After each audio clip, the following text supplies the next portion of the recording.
आज इस वीडियो के माध्यम से जानते हैं कि अभिमन्यु ने अकेले ही चक्रव्यूह को किस प्रकार तोड़ा। राधे राधे, मेरा नाम है निकिता शर्मा और आप सभी का स्वागत है महाभारत की इस श्रृंखला में। जब युधिष्ठिर को जीवित पकड़ने की कौरवों की योजना विफल हो गई, तब यह निश्चय किया गया कि अर्जुन को युद्ध के लिए ललकारा जाए। लड़ते लड़ते उसे युधिष्ठिर से दूर ले जाया जाए। आज युद्ध का 12वां दिन था। यह अफवाह उड़ी कि मगधत्त के हाथी ने भीम को मार दिया।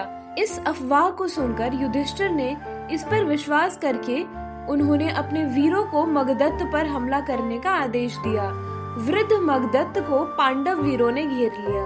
उधर दूर अर्जुन संशप्त से लड़ रहे थे। अर्जुन के पहुंचते ही पांडवों की सेना में उत्साह का संचार हो गया। हाथी पर सवार मगधत्त ने अर्जुन और श्री कृष्ण दोनों पर बाण वर्षा शुरू कर दी। मगधत्त ने एक तीर अर्जुन पर चलाया जो उसके मुकुट पर जा लगा। अर्जुन को क्रोध आ गया। वह बोला, मगधत्त, अब इस संसार को अंतिम बार देख लो। अर्जुन ने गांडीव से जो बाण छोड़ा उससे मगधत्त का धनुष टूट गया। अर्जुन ने मगधत्त के मर्म स्थल को बींध डाला। मगधत्त को दिखाई देना बंद हो गया। अगले बाण से वह गिर गया। कौरव सेना भय से तितर बितर होने लगी। तभी शकुनी के दो भाई वृषक और अचक जमकर लड़ते रहे। अर्जुन ने थोड़ी देर बाद उन दोनों के रथों को नष्ट कर दिया। वे दोनों घायल होकर गिर पड़े और मारे गए। अपने भाइयों के मारे जाने पर शकुनी के क्रोध की सीमा न रही। उसने अनेक उपायों से काम लिया, पर अर्जुन ने उन सभी को काट दिया। शकुनी ऐसा आहत हुआ कि उसे युद्ध क्षेत्र से हट जाना पड़ा। इसके बाद पांडवों की सेना द्रोणाचार्य पर टूट पड़ी। असंख्य तीर मारे गए। खून की नदियां बहने लगी। थोड़ी देर में सूर्यास्त हुआ और युद्ध बंद हो गया। सेनाएं अपने अपने डेरों की ओर चल पड़ी। 13वां दिन संशप्त को यानी त्रिगर्तों ने अर्जुन को युद्ध के लिए ललकारा। अर्जुन ने उनकी चुनौती को स्वीकार कर लिया। अर्जुन उनका पीछा करते हुए दक्षिण दिशा में दूर चले गए और उनके बीच युद्ध छिड़ गया। इस स्थिति का लाभ उठाते हुए द्रोणाचार्य ने चक्रव्यूह की रचना की। चक्रव्यूह का युद्ध केवल अर्जुन ही जानता था और अब वह बहुत दूर था। अर्जुन के न रहने पर युधिष्ठिर इसका भेद नहीं कर सकेंगे और उन्हें बंदी बना लिया जाएगा। युधिष्ठिर की ओर से भीम, सात्यकी, चेकितान, धृष्टद्युम्न, कुंती भोज आदि वीर लड़ रहे थे। फिर भी द्रोण का वेग नहीं रोक पा रहे थे। यह देखकर पांडव चिंता में पड़ गए। युधिष्ठिर को तो इस चक्रव्यूह का नाम तक नहीं पता था। कृष्ण और अर्जुन दूर थे। सुभद्रा का पुत्र अभिमन्यु अभी बालक ही था, पर वह अपने रण कौशल के लिए बहुत प्रसिद्ध हो चुका था। उसने आकर धर्मराज युधिष्ठिर को प्रणाम किया और उनकी चिंता का कारण पूछा। उन्होंने कहा, बेटा अभिमन्यु, द्रोण के रचे चक्रव्यूह को तोड़ना हमारे किसी वीर के लिए संभव नहीं है। तभी अभिमन्यु ने कहा, ताऊजी, जब मैं माँ के गर्भ में था तब पिताजी ने माँ को चक्रव्यूह के बारे में बताया था।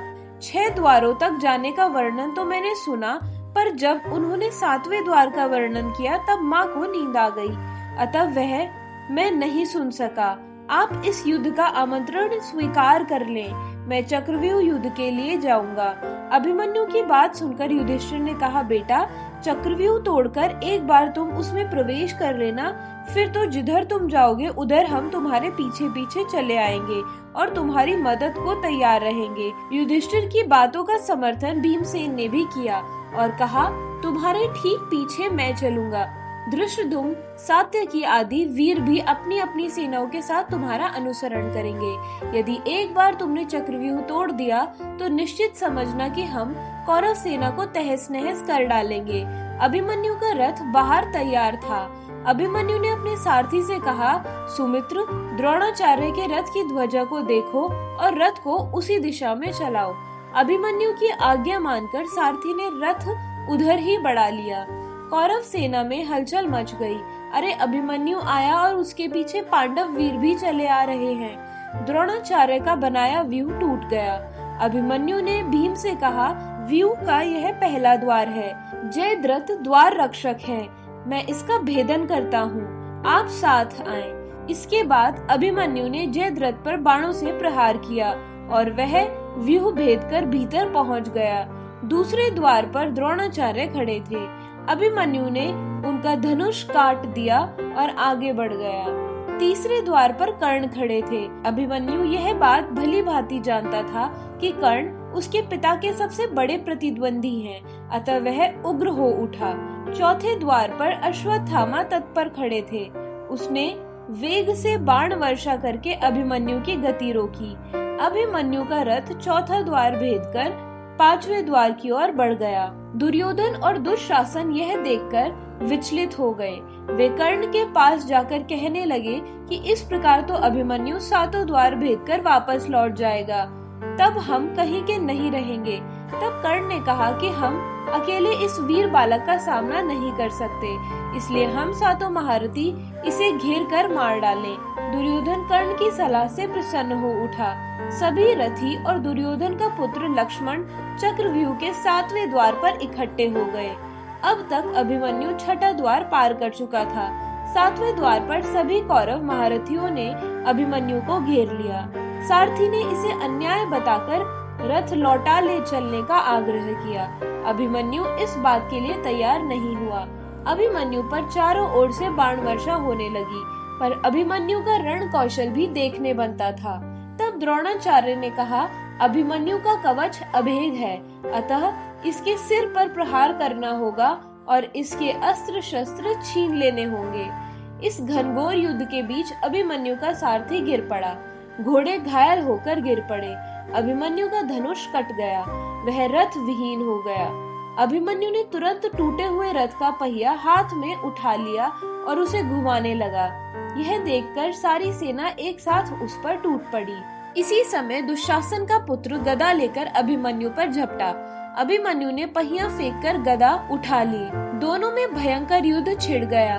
दुशासन के पुत्र ने अभिमन्यु के सिर पर जोर से गदा प्रहार किया। अब अभिमन्यु बुरी तरह से घायल हो चुका था।